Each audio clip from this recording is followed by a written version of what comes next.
Hey, what's up, everyone? Bruce Moore here from the Brutally Delicious podcast. Before we get started in today's show, I want to tell you about our friends over at the Highbrow Drivel podcast. Man, I stumbled across this podcast just recently, and I can't say enough about it. These guys found a way to pair guest stand-up comedians with world-leading experts in their field of knowledge, resulting in a podcast that is as funny as it is informative. I never would have thought that I would spend the time to listen to a podcast that talked about the orgasm gap, dinosaurs, or how self-awareness works in the brain. But I can tell you, I laughed and learned all the way through this. My favorite episode was whether or not humans will colonize Mars, and I have my own take on it. But I encourage you to click on the link below or go to highbrowdrivel.com for some great laughs and even more knowledge. My name is Paul Michael. I'm Cal Stamp. We're in the band Record Heat. And you are listening to the Brutally Delicious podcast with our man Bruce Moore.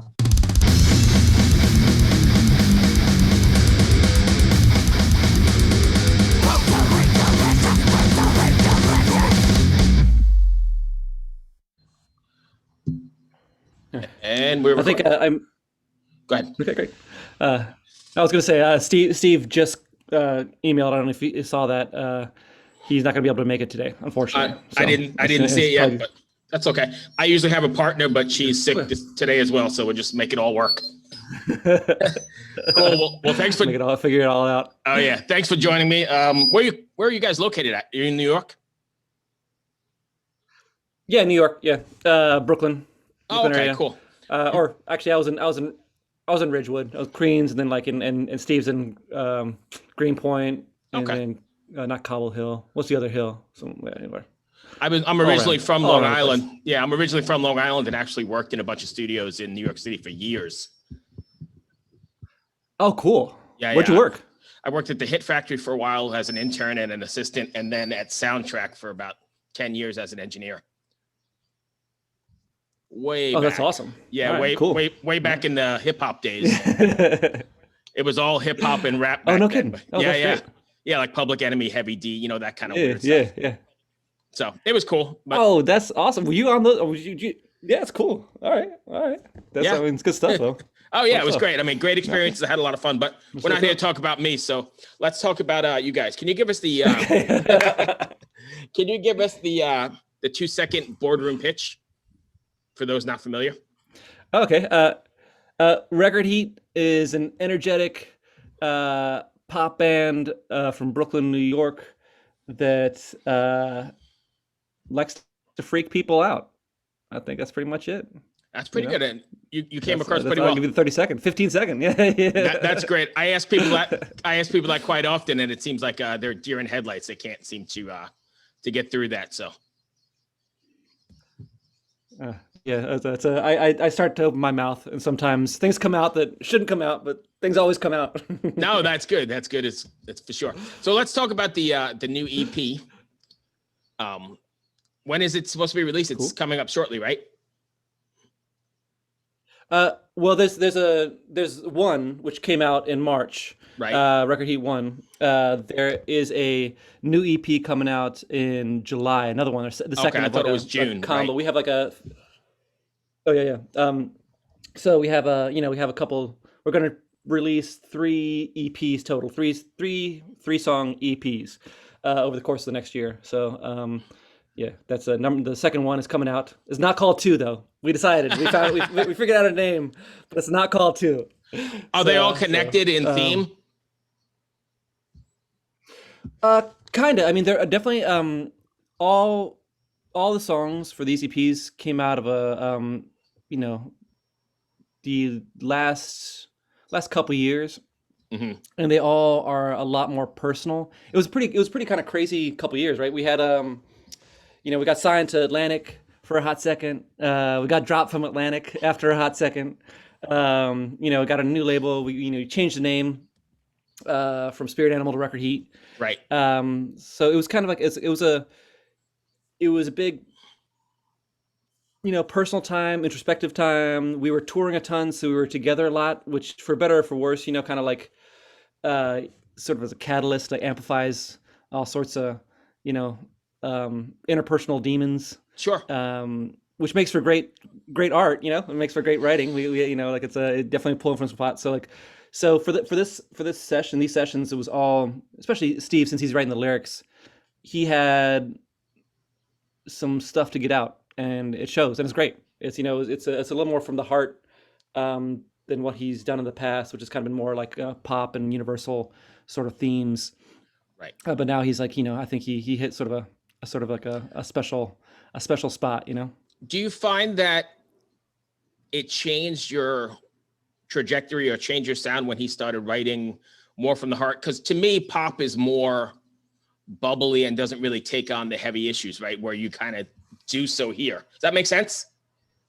Yeah. Yes, definitely, for sure, for sure. Like we've never been like, sorry, when I say pop, I mean kind of like just like like just like it's pop songs, rock songs, Right. that sort of like in that genre, like sort of like that thing. Right. For the material, we always tried to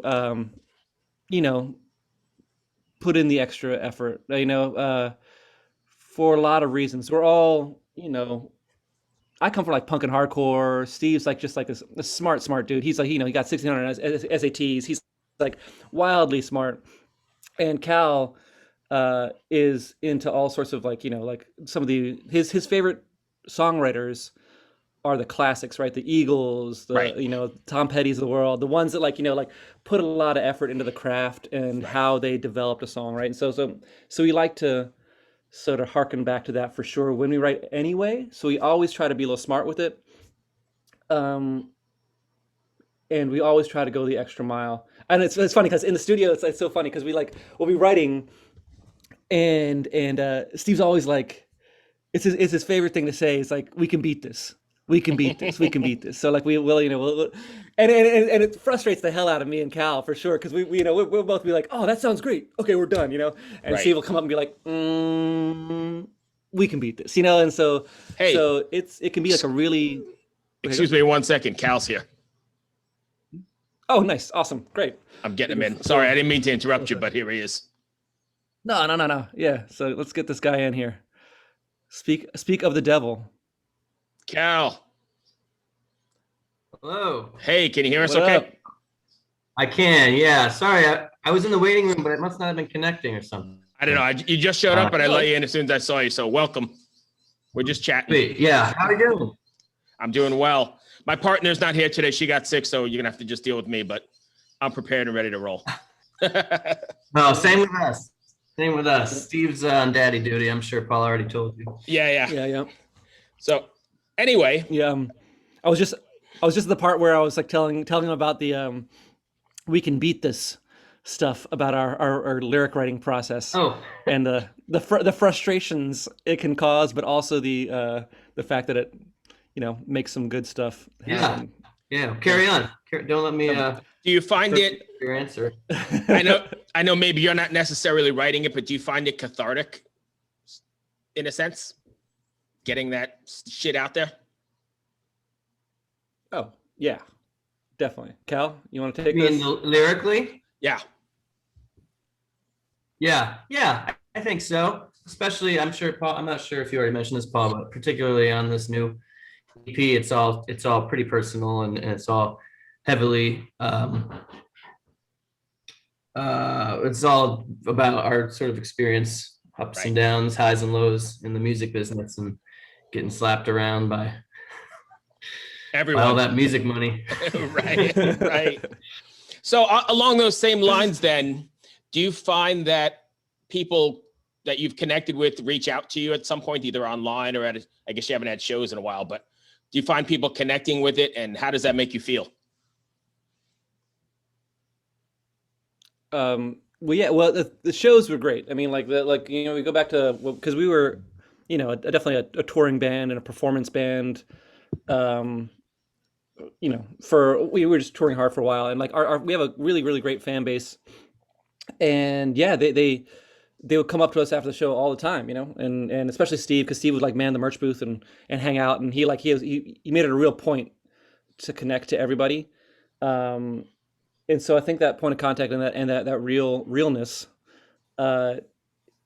is something that you feel and something that people react to regardless of the lyrical content. But yeah, especially, I mean, like there were certain things like with the earlier records where we try to keep it positive and make sure there's hope and there's, like sort of something to work towards, and a lot of people got that. And we had like cancer survivors, we had people that had like, you know, weight loss journeys, like it's like a whole bunch of people and all types kind of would definitely respond to that sense of hope and sense of like, we can do this, we're in it together. Right. All that stuff we definitely made a point to say in our work. But this new EP is all despair and bitterness and resentment and pain. It's a lot of anger, a lot of rage. I think that's one of the things that I think that we did a nice job of, if I can pat ourselves on the back here, is that we did a good job, I think, of balancing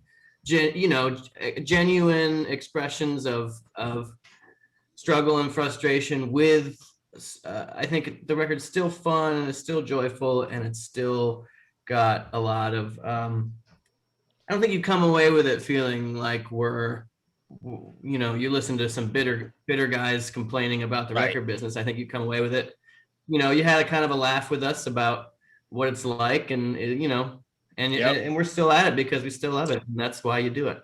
You mean you're not at it because it's paying multi-millions? Oh, that's the other reason. right. My bank account's the other reason why. Right. So I'm looking at the one sheet that Claire sent over, and I've got to ask you, I usually just pick and choose from these, but tell me about writing in the bathroom. That's very interesting to me.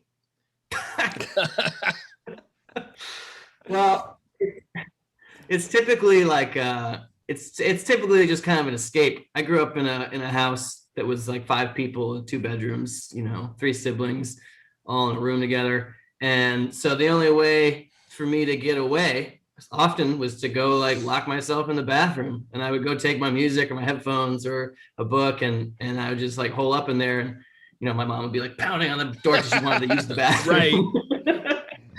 Right. So now, in a writing session, you can often it can become a little bit like 3 siblings in a bedroom or more, because the producer's like playing the same measure and a half of the track over and over again, and there's like 3 different top layers going, and you're like, okay, I can't write in this environment. So you go lock yourself in the bathroom, and you work through the idea, and you come out, and voila. Hopefully, what's it going to be hopefully like it's when good. The boom happens? Because promoters are going to have to. There's going to be a plethora. Can I use that word? That's a big word, of shows. And only so much money in most people's pockets, right? You're going to have like everybody competing for the same dollars. That's no different than how it was before. I guess it's a yeah. No, I mean, there like will be. We're gonna go ahead, Paul. I thought you were done. No, go ahead, Cal. Go. There will be, and this is something that I'm kind of like, because you just invent things to stress about. Oh yeah. There will be more people trying to tour at once than ever, and because of just what happened, and because of what just happened, less venues in which to perform than ever. So I do think that at least for a period of time at the beginning of the glut, there's going to be a bit of a bottleneck that might be. Maybe festivals are the way, like more festivals. Well, it's going to hurt the little bands, and it's going to behoove the big bands, basically. Which is, this is America. This is like it's like the week before South by, trying to get a tour anywhere the week before South by. If you're on tour the week before South by and you're going anywhere in the Southwest, it's awful. You can't get a show within 1,000 miles. Yeah, right. Like so that'll be just America. And you're gonna get. I mean, I don't know if it's true. You're gonna get like bands like, oh, Green Day is gonna do a month at 930 Club. Cool. Which means like no band that should be playing 930 Club gets to play 930 Club. Yeah. How has can't wait. So just let me go back to this, what we've been dealing with for the last year for a second. I touch on it. How has that affected you guys? And what is your takeaway from the last year and a half of living through all this nonsense? Not just virus, but everything in general. Expensive question. We can move on if you want. No, it's a good question. Just you gotta chew on it for a second. No. Well, we always say that like being in a van, stuck in a van with just us for like years in a row, Totally. prepped us for it. You know, You're ready. We are we're gonna be isolated from family and friends for a long period of time. Oh yeah, just like touring. Totally. You know, Touring, so quarantine, and mid-level band touring is they're very similar. Now you know what it's like to go on a tour Right. in a sprinter. yeah. Gotcha. So, but other than that, I mean, like for the band itself, or interpersonally, it's great. You know, we were able to like kind of like make some decisions regarding the makeup of the band and our direction and all sorts of other stuff that you need time to think about. Right. So that it really, I mean, because you need a breathing space. So again, like to be like defiantly positive here, I think that there are some good things that came about of it. You know, like come out of it. It's like our our method of working kind of works because we do a lot of stuff online and on our computers anyway. So it just gave us breathing room and gave us time to kind of like think about what we wanted to do and do it. Yeah. Okay. And I think also in defiant positivity, in the spirit of defiant positivity, I think it's been good for us just as people outside of the band. I enjoy Paul and hanging out. I enjoy hanging out with Steve. And sometimes when you're constantly working together and playing together and living together, writing together, whatever the together is, being in a band forces you to be on top of each other. And this gave us a chance to kind of step back and just be friends again in a way that didn't require work. I mean, it usually involved work anyway because we love to do it, but it didn't. It wasn't like we have to do this thing now. It was like, hey guys, let's hang out and maybe we'll do this or maybe we won't. So I think Nice. I think I know the answer, but I think Paul might have alluded to it earlier. Are you guys writing all together, or because of this situation, are you writing more or less like throwing emails back and forth and Pro Tools sessions or whatever? More the latter because of the obvious limitations of Do you find that situation. it's I mean, I know it's a different process, but do you find that the outcome is different? Because I think like the old school way of writing and rehearsing, all in the same room, bouncing ideas over each other makes it more organic, right? Not necessarily. Go ahead, Paul. Oh yeah, no, I think our process is generally been, even in the early stages, wasn't necessarily like as like a band rehearsing and jamming and figuring it out. I think Steve comes from like a production background. Like we all had have our own writing backgrounds too, and so like we come in usually with some ideas, and recently especially like it's a pretty fully formed type thing, or we'll like work with someone else in a studio and do it that way. It can be just as creative as like being in a room together. And I think since there is so much technology involved, it's actually easier if you're just in front of the computer sometime to get some of the sounds that we like to hear. Right. Because if you have, I mean, like, I have a lot of pedals. Cal can attest. Great pedals. I play my pedals better than I play my bass. But there's still like a limitation on what you can do. So like if you're in the studio, you can we like to be unlimited in how we approach. And Steve especially has like a lot of production stuff and like a lot of like blips and creaks and whatnots kind of that he likes to put in there. So it's really important for us to have that in the beginning. Mm-hmm. Now and how that kind of confers to like what you're saying though too, and we try to keep it organic in a way. It's like we get all the stuff together, we write the song, we make it happen, and then we get in a room and try to play it as a band. And if it clicks, we know it's good. If it's something that like is giving us a lot of trouble, we know we have work to do on the song. And so still that band element exists. So do you, along those same lines then, has there been an instance, or do you find sometimes it's difficult to translate what you've written in front of your computers and whatever to the live setting or to the rehearsal room? Yeah, sometimes.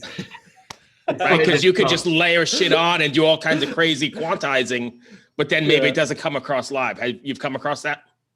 Yeah. Well, it's not so much the sounds. You just build so many interesting sounds, and then the only way to get them is to play them through the speakers. You know what I mean? Right. You can't get some of these synth sounds, any other way. Right. So that's usually the biggest. How do you make it feel good and feel cool without just being a karaoke? Right. Karaoke. Right. Act. That makes sense. But that's typically something that we can overcome. If the song's good, the song can transcend the arrangement, can transcend the production. Right. So oftentimes if the song can't survive without some little bleep or squawk, then maybe, like Paul said, it's probably time to go back to the drawing board. Gotcha. All right, so I've got one last one because we're running out of time here. But so I usually ask this: what's the craziest on stage incident, failure, accident that has happened to you? And I'll give you an example. You're laughing, so you got to go to them. But let me share mine because I asked this a lot. And I was talking to this band from, I believe they're from Germany, Saltatio Mortis. It's like a folk metal band. And they were getting ready to play Wacken, the big music festival over there. And he sat down on his drum set and a hornet flew up his shorts and stung him in the nuts. with 30,000 with 30,000 people ready to go. So he said he played like in searing pain. But I'm curious, what do you have? He played through it. Oh, he played through it. Rock and roll. A spider did bite my my situation when we were in the studio once. Yeah. But that's not quite as high stakes. Paul, I think you probably got the best on stage. I mean, so it's the motor pub of Cincinnati. It's the same one. It's Cincinnati Motor Pub. So it's like a bar. It's great. It's a super fun place. We were playing that this is years ago. Oh yeah, 2014 maybe. Yeah, and so it's this tiny stage, and there's 4 of us in all our gear, and I really like to have antics and bounce around the stage, and so does Steve, and I'm on the edge, and so basically it's like an L shape, it's in the corner, both literally and metaphorically. He's on the edge. Yeah. So exactly, and so and then there's there's a passageway to my left to get back to the back room and the bathrooms, and the stage is maybe, I don't know, 1.5 feet high. It's not a high stage. Right. And I am raging. I'm having the best time. So good until I miss the edge of the stage. And I end up tumbling off the stage with my bass still on me and on my knees into this lady's crotch, into this lady's vagina. Hard face. And no way, really? Hard face plant right into this lady's nice. and who was just having a good time of the show. And it was embarrassing on everyone's level, on my level, on the band's level, on her level. I felt so bad. It was just, I think that was the worst I think I played through though. You did play through it. I played through. So no damage. I picked myself up and. No damage to the bass. Only and no to damage the pride. Just to your pride, right? Just yeah. Nice. I didn't think I had any pride left, and then it took the last little bit. That's the end of it. That was it. That was the end of it. So I don't have anything else. Did I miss anything you guys want to cover? Just our recordheat.us to plug recordheat.us on all the Instagram, all that sort of stuff. So find us recordheat.us. That's the way to find us. And it's us too. It's not /Record Heat US and check out that new EP, Record Heat 1. Yeah.